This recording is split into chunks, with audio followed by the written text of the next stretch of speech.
right, welcome back to the Financial Shepherd Happy Hour. My name is Joshua Casey Garland, certified financial planning professional and founder and CEO of Shepherd Wealth Management, here with the new president of Shepherd Wealth Management, John Ashcroft. John, welcome to Cincinnati. Welcome to the first show. Yeah, appreciate you having me. Yeah. It's good to make my first appearance on a happy hour. Cheers to that. Yeah. Many more to come, I'm sure. It's a good way for you to kind of ease your way into all the podcast sort of things that we do for our clients, and certainly for those that are fans of the show. The whole point of the happy hour that we do is just kind of recap what happened this week, talk about some historical data that would be important for us to begin to prepare for not only next week, but the coming weeks for 2023. So very excited to do that. And we love to do that just in a relaxed fashion here. Grab your favorite beverage, whether that's a LaCroix, water, tea, or brown sauce, beer, whatever floats your boat there. But not the best week for the market this week, although it's been a historically great start to 2023. We've still got a few minutes left here in the market today, but as of right now, the S&P is trending down, almost down 1% for the week. Dow Jones is down just a little bit, about 0.2%. NASDAQ off about 1 3/4%. And the Russell, which is your small cap index, down about 3% almost. So not a great week for the market, but it's certainly been a great start to 2023. The S&P 500 to begin the year is up approximately 8%. And this has only happened 4 times since 1950, if you weren't aware of that, if you didn't have that in your market trivia. So only 4 times we've ever seen this since 1950 with the S&P starting out that strong. And of the last 73 years, there's only been 17 instances where year-to-date gains through the first 25 trading days are greater than 5%. And of those 17 instances, the market gains from the trading day 26 all the way through year end, 16 of 17 instances saw a median full year gain of greater than 26%, which is fantastic. And obviously the NASDAQ getting positive double-digit performance approximately year to date is also pretty fantastic, coming after a year where that was the worst performing sector by a long shot there. So I know that you and I are certainly very excited and optimistic about the rest of the year for 2023. We got some very exciting things to share with clients as well regarding the services that we're providing here. So I don't know if you want to touch on that for just a second, John. Yeah, I mean, we spent a solid week here. Really have been with Shepherd Wealth Management about a month, and we spent a lot of time getting to know some of our clients, and some time this week meeting with some prospective clients. And I think the thing that's really coming off to me anyway, just being here a short time, is the service, and that just goes over so well with prospective clients, with the existing clients that you have. Yep. And it's been a great week, really learning, the ins and outs, what we're doing here. And I know this podcast is a big deal to a lot of our clients here. So yeah, it's been great. I think we got a lot of excellent feedback. So part of the service, we do charge 1% for our customers to manage things and do the retirement plan. That is a 1% annual cost.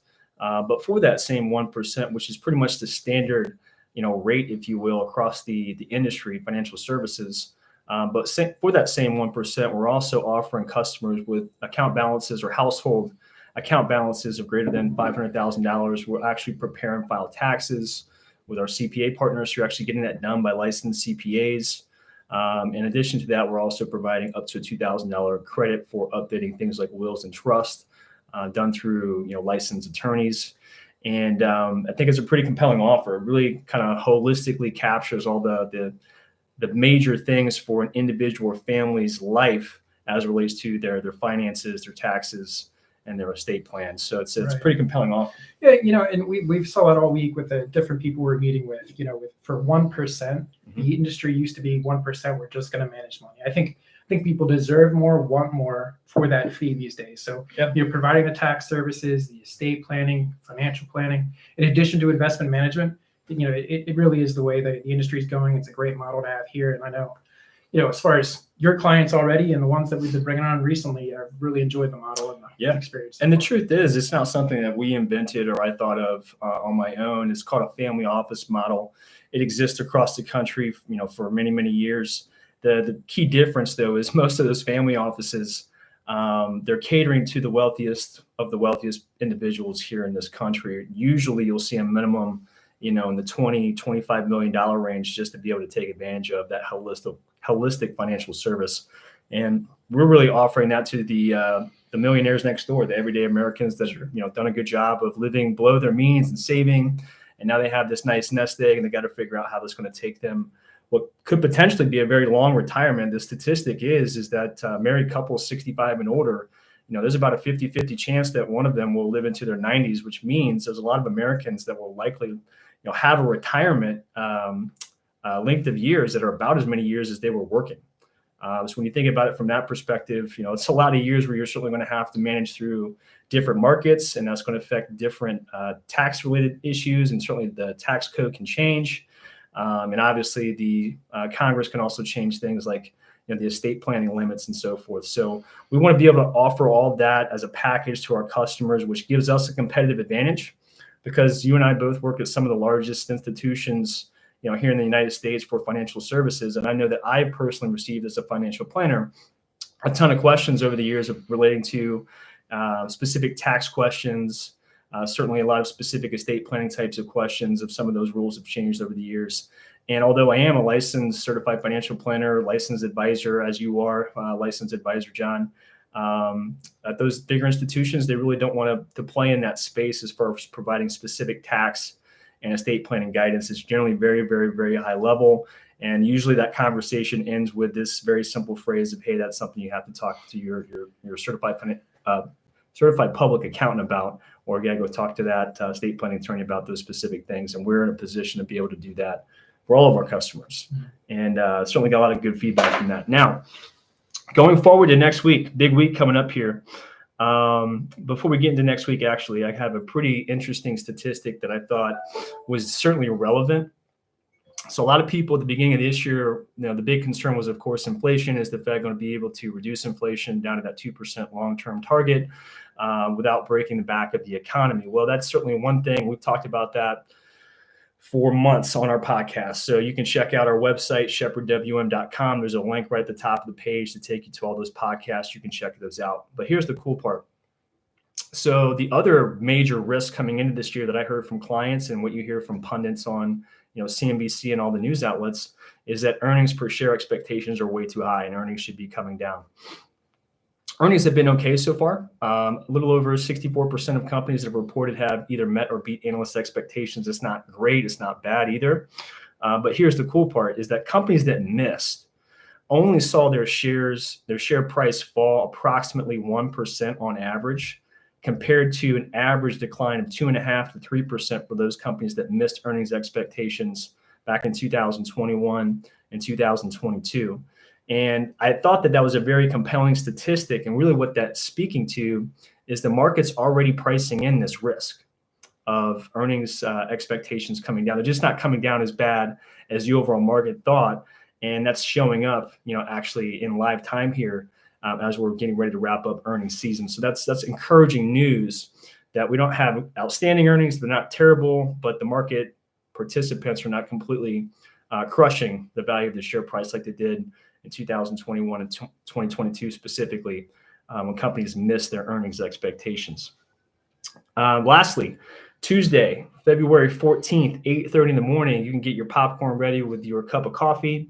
We're going to get another CPI report, which is obviously very, very important gauge for the next Federal Open Market Committee meeting in March. They're going to get a nice inflation report here, in my opinion.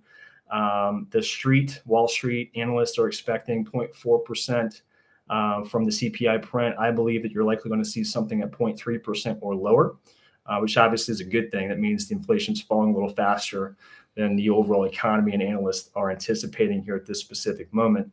And the last key nugget of statistic I thought would be nice to leave you all for the weekend is that 34% of that CPI basket that they use to calculate inflation is in flat out deflation.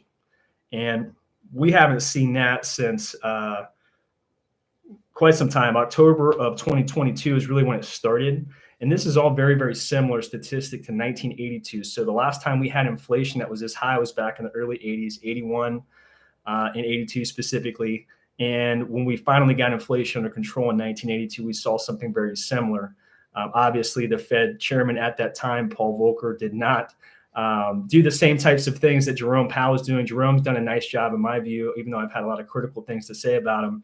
He's done a nice job of kind of guiding everybody that's watching him make these decisions through his thought process, and kind of leading into these big meetings like what we're going to have again in March, kind of giving you insights as to what they're probably going to say by the time they get to that date. Whereas Paul Volcker, he was just going there without telling anybody and just jack up rates to 20%, and everybody else would find out about it a couple of days later in the marketplace. So this is interesting. I thought that was huge when I saw that piece of data. 34% of that whole basket of CPI information is in flat out deflation, and the lag effect for housing is certainly getting ready to hit these numbers. So that's a big reason why, Wall Street and specifically the fixed income market is pricing that in well below where the Fed's talking about taking rates to. So we'll all be watching on Tuesday for that. With that, I want to thank you all for watching the show.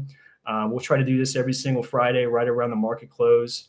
And of course, don't forget to check out the bigger podcast that we do, which typically 45 minutes long every 2 weeks, talking about current market events.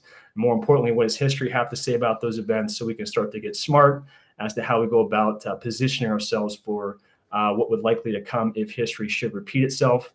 And last, importantly, I hope you all have a great weekend, and look forward to doing this again in just a couple of days. Cheers. Cheers, everyone.